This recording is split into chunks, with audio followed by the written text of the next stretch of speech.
In a room painted the color of a sunny side-up egg, sunlight danced across the walls and made everything feel warm and cheerful, like a never-ending summer morning. There was a mess, a wonderful, colorful, super-duper mess.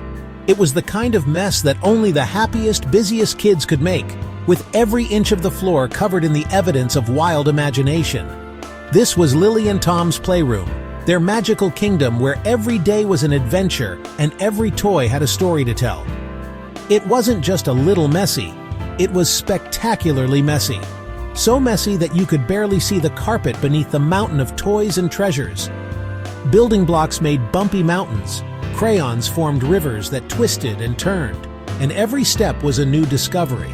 Dinosaurs had tea parties on half-finished puzzles, roaring with laughter as they balanced teacups on their tiny claws. A lonely, zebra-striped sock dreamed of finding its friend under a pile of books, hoping for a happy reunion after days apart. The toys here were the best: Barnaby the bear, Clank the robot, and Squeaky the duck.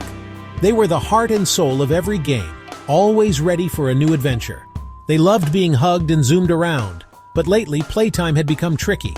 Barnaby was squished under a pile of blocks, Clank had a dent from a tumble, and Squeaky kept getting lost, sometimes for days, in the jumble of toys and books. It was getting harder to be a happy toy in such a jumbled-up place. The fun was fading, and the toys missed the days when they could always find each other. One sunny morning, the toys didn't feel playful at all. Barnaby sighed, Clank's light blinked sadly, and the room felt quieter than usual. Squeaky hid in a popcorn box, peeking out and wishing things could be fun again. The toys loved their kids, but not the mess. They wanted to play, to laugh, to be found and hugged. Something had to change. A big, bold, and slightly silly idea began to form in their little toy brains. Maybe, just maybe, they could find a way to bring back the giggles and the wiggles, and a little bit of order, too. That night, after Lily and Tom were asleep, the playroom came alive, but not for play. Barnaby the bear called a meeting in the only clear spot on the rug. Clank rolled forward, Lego people marched, and even the lonely sock joined in. Barnaby declared, "My stuffing can't take it. We're stepped on, thrown and lost. It's time for a change. We go on strike." The toys gasped. A strike? No more play, no more cuddles, no more zooming until the room was safe. Clank asked, "What's a strike?" Barnaby explained, "We hide, we wait. No more fun until things are better." Squeaky the duck squeaked in agreement. The toys made a pact. No vroom vroom, no tea parties, no cuddles, no silly dances. They would show Lily and Tom that toys needed care too. They shook hands, paws, and claws. "Together," they whispered, and off they scurried to find the perfect hiding spots for their big, silly strike. The next morning, Lily and Tom burst into the playroom, ready for adventure. "Let's build the tallest tower," Tom shouted. "Barnaby can be king," Lily added. But Barnaby wasn't there. Neither was Clank. The toys were gone. They searched everywhere, under chairs, behind the dollhouse, in piles of socks. Instead of toys, they found only empty spots and a little green army man shaking his head. Squeaky the duck hid in the teapot, refusing to come out. Clank's foot stuck out from under the bed, but he shuffled deeper into the shadows. The playroom was quiet, too quiet. No vroom vroom, no happy doll chats, no robot dances, just a lonely mess. "Where did everyone go?" Lily asked, her eyes big and sad. Tom shrugged. "It's no fun without our toys." For the first time, they saw the room not as a playground, but as a mess. It didn't feel wonderful anymore. It just felt empty.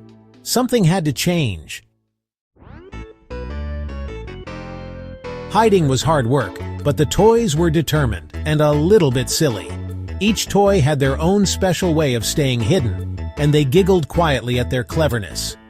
Barnaby squeezed into the laundry basket, wearing the zebra sock as a hat.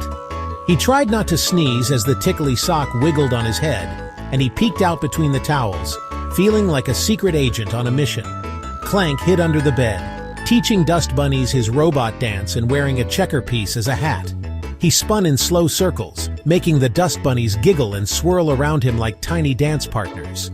The Lego people built a fort in Tom's sneaker, stacking blocks high and making a lookout tower.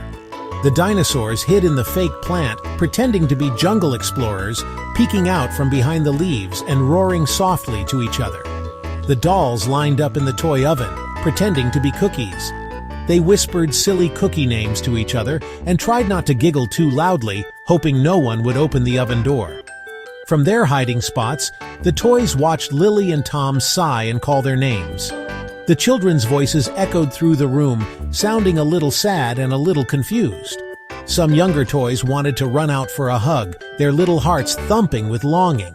But the older toys whispered, "Shh, remember the plan." They squeezed each other's hands and stayed hidden even though it was hard. They missed playing, missed the laughter and fun, but knew this was important. They wanted to show Lily and Tom how much they cared about their home and each other. They were a secret, silly, hiding team, working together, even when it was tough, to make a difference. They waited for Lily and Tom to see what they saw, a room that needed love, care, and a little tidying up. Maybe, just maybe, the children would understand the toys' message. The toys hoped their message would be heard, and that soon everyone could play together in a happy, safe space again. They wanted to play, but only in a room where everyone was safe and cared for. So the super silly strike continued, with every toy holding on to hope for a joyful, tidy tomorrow. Lily plopped onto the rug. Tom sat beside her, looking thoughtful. The room felt empty without their friends and their usual laughter. "I miss Barnaby," Lily said, her voice soft. "I miss Clank's dancing," Tom added, feeling a bit sad. "The block mountains and crayon rivers just look like a mess now."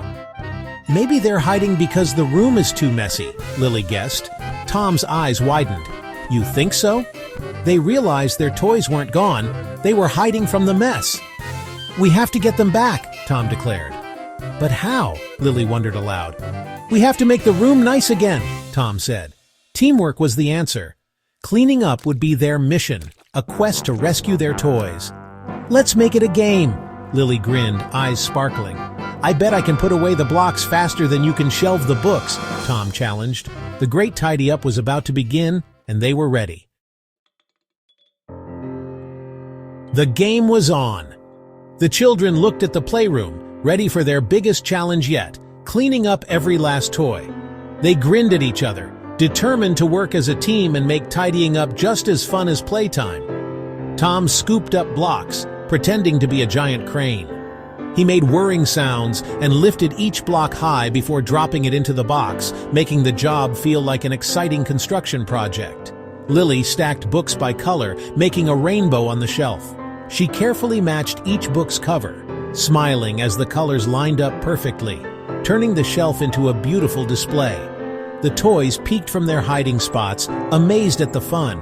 It was as if they were cheering the children on, happy to be part of the adventure. Soon, the floor appeared and the rug was visible again.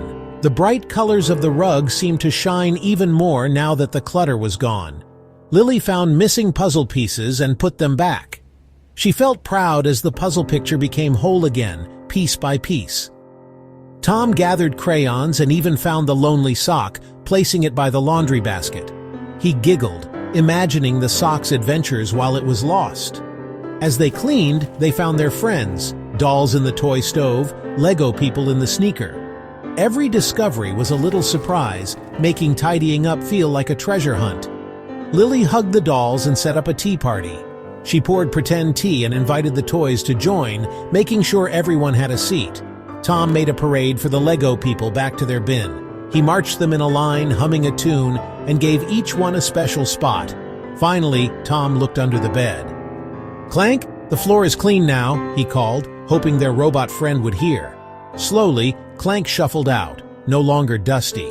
He blinked his lights and spun in a happy circle, glad to see the room sparkling clean.